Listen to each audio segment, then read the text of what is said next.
আপনারা ভিডিওতে যে পেঁয়াজগুলো দেখতে পাচ্ছেন এটি হচ্ছে সুখসাগর জাতের পেঁয়াজ। এটা কিন্তু এই এলাকায় এবার নতুন লাগানো হয়েছে। আপনারা দেখতে পাচ্ছেন পেঁয়াজগুলো আসলে কত বড় হয়েছে। আমি একটু জুম করে দেখাই।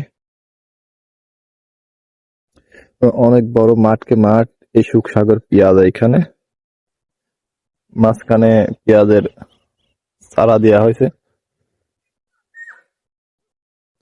এইদিকে দেখতে পাচ্ছেন যে কত বারবার পেঁয়াজ এখানে হচ্ছে।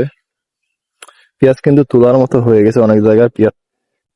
এই মাঠে সম্পূর্ণ মাঠই কিন্তু পেঁয়াজ, এরকম বড় বড় পেঁয়াজ সেই হয়েছে। গত বছর কাছ থেকে কিন্তু এবারে পেঁয়াজে অনেক ফলন বেশি হয়েছে, কিন্তু কিছু কিছু জায়গায় আবার পেঁয়াজ তেমন এটা ভালো হয় না। এই জায়গায় গাছ কিন্তু একদমই ছোট, পেঁয়াজ নাই গাছের গোড়ায়। এই হলো অবস্থা। তো সব মিলিয়ে ভালোই হয়েছে পেঁয়াজ কিন্তু পেঁয়াজের দাম কম এখন। পেঁয়াজের সিজন তো, সিজনে এই জন্য পেঁয়াজের দাম অনেক কম। বর্তমানে পেঁয়াজ চাষে যে খরচ, এরকম দামে পেঁয়াজ বেচলে কিছুই থাকবে না, লস যাবে। তো ধন্যবাদ সবাইকে। ভিডিওটা কেমন লাগলো অবশ্যই কমেন্ট করে জানাবেন। ভালো লাগলে চ্যানেলটা সাবস্ক্রাইব করে দিবেন।